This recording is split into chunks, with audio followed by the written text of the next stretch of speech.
first coffee of the day is just tremendous, isn't it?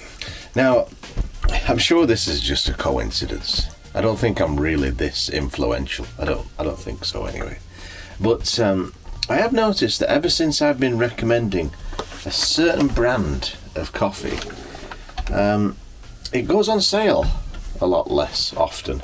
And when it does go on sale, they actually ration the amount that you can buy, which is a new thing. So I've decided that from now on, I will be recommending a different brand. Nabob Decaf.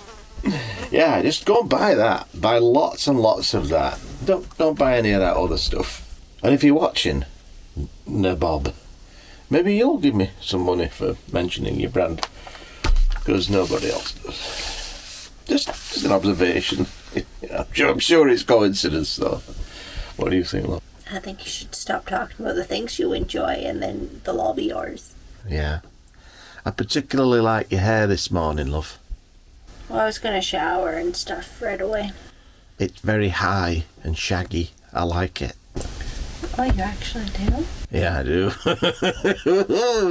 Now, I'm enjoying a delicious and nutritious breakfast of apple cinnamon instant oatmeal. What are you going to have, love? Chex. Chex. Chex. Anything else? Whippets. Whippets? What are those? Coconut chocolate. So for breakfast you're having Whippets and Chex? Yeah. Whippets and Chex. Whippets and Chex. She doesn't give a because she got Whippets and Chex. Whippets and Chex. Whippets and Chex. Is there enough fibre in those Whippets and Chex? I'm not sure it's as healthy as my oatmeal breakfast. Well, I'm camping, so you know what I do is I just do whatever I want. All right. Yeah, I'm a lot better at home. That's true, you are. Yeah, but, you know, on the road, it's Whippets and Chex. Whippets and Chex. Chex. Chex. So it's 6:45 a.m. I've actually had, I think, 5 hours of sleep. But I do have a face like a lanced ulcer. So we're just waiting for Brent to get out of his tent, which should happen right about sunrise, 7ish. And then we're going to hike up this road because we're in this deep, deep valley up in the Highlands. And it's completely surrounded by really brightly coloured trees. So we're just going to hike up the road and look into the tree canopy that grows alongside the edge of the road and try and get some nice vignettes, maybe even some panoramas of those gorgeously colourful trees. Brent finally emerged from his tent with a curious fragrance. I keep hearing this barking spider, Brent. I didn't know you had Rocky Mountain barking spiders in Nova Scotia. Where are we? Nova Scotia. They seem to be following your pants around. They must have crawled in my bag. Yeah, I think they must have. And shat themselves. There's 3 pullouts, and they're about, I don't know, half a kilometre apart. So it's not, the distance isn't too bad. So you have to walk anyway. You're gonna have to get out and stroll, and that's when things reveal themselves that you can't quite see from the car. You're also going a bit fast in the car. You're going, I don't know what you've been driving the speed, but it's every so often you see a big splash of red. You're like, oh, that might be nice, but you don't have time to really figure it out. So yeah, so being on foot is the best way to scout this.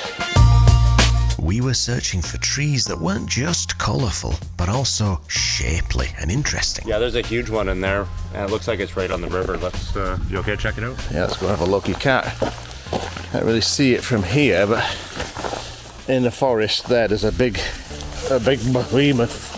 So we'll go have a look at that. Oh, and it's on a little creek.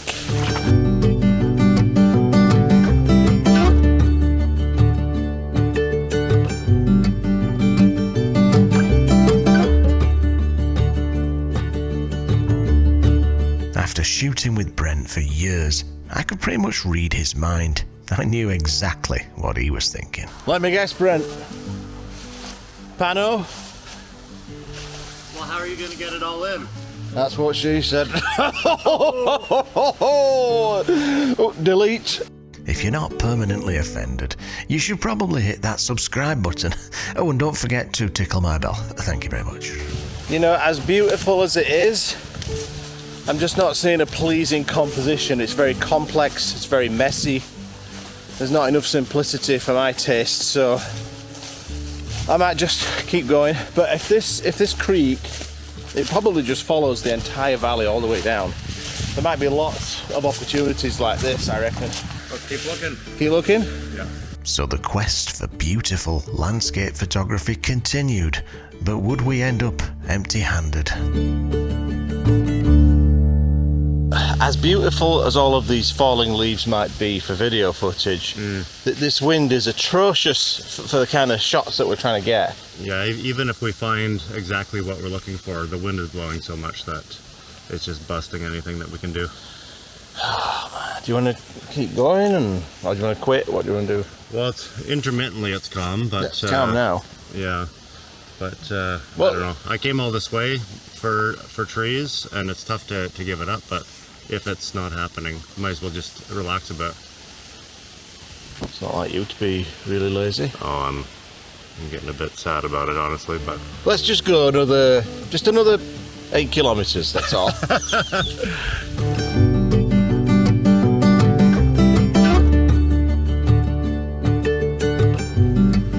Okay, I finally found a shot that I'm happy with, and it's a dead obvious shot. It's just this tree here just really jumped out at me as I was walking downhill, and that kind of demonstrates the importance of looking at the same subject from a different perspective, because when we were walking uphill it didn't really strike me as that interesting, but as soon as we changed direction and came back the opposite direction, just stood out. So I've framed this composition to have pretty much the full frame filled with beautiful yellow canopy. And something that I always love is when you can get that contrast between a grey background and a yellow subject.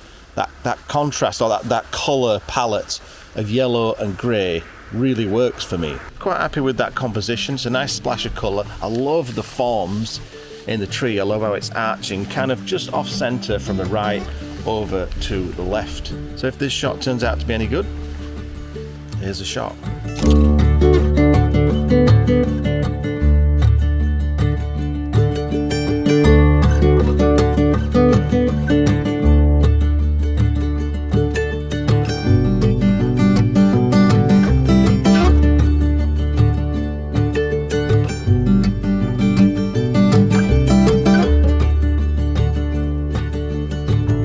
There's Brent under the bridge.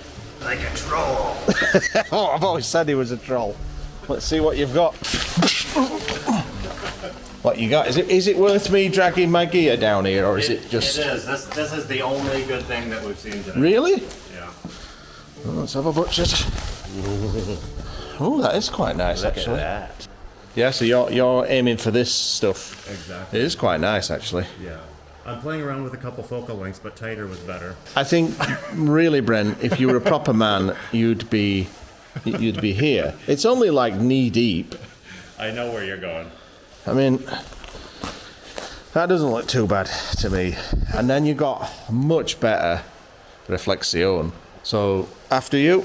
And I might check out that other side as well, since down here is quite calm. Yeah. And up there is windy. This is a no-brainer now. It's the only good spot. Only good spot in the whole forest. All right, I'll go get my camera. You were right. It's pretty good. It's pretty good.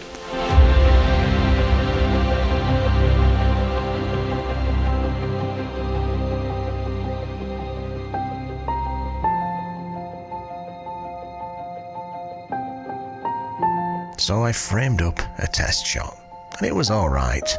Can I have a look at your shot? Yeah, coming over. Yeah. And then I saw Brent's shot. The bastard.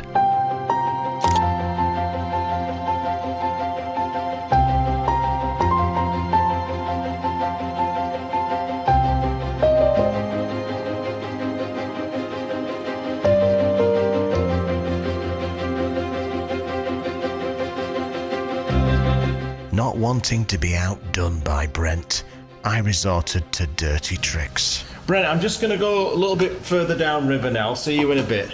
What's over there? Oh, I think I left my lens cap. Don't let me come with you. No, I just left my lens cap down there. I'll see you in a bit.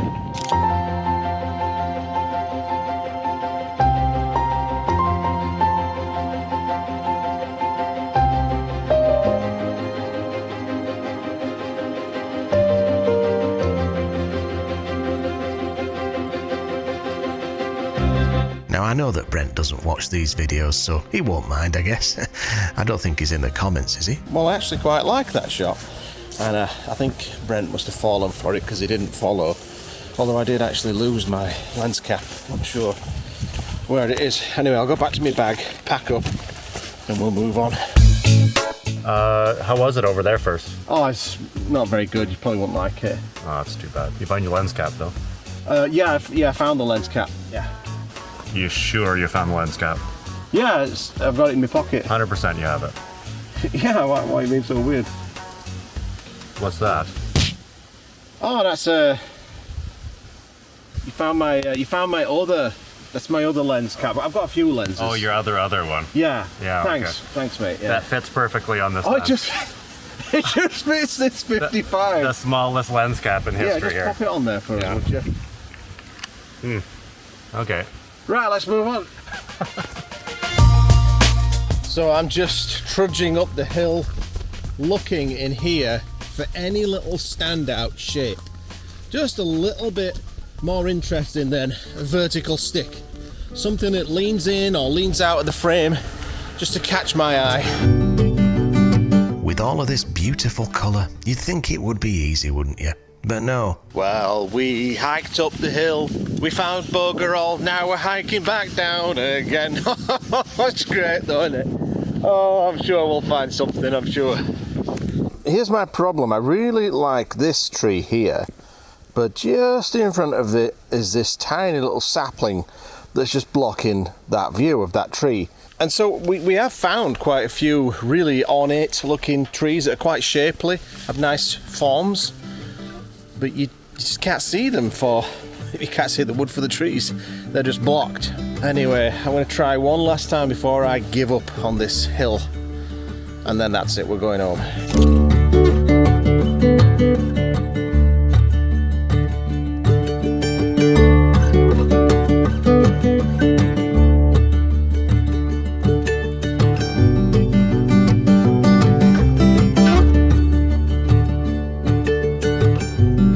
I was quite happy with how this shot turned out, and I've never experienced autumn colours quite like the colours of Nova Scotia, and I'm really glad I got to share it with Amanda and Brent. But there's still lots more to explore in this wild and sometimes desolate province, so be sure you don't miss the next episode.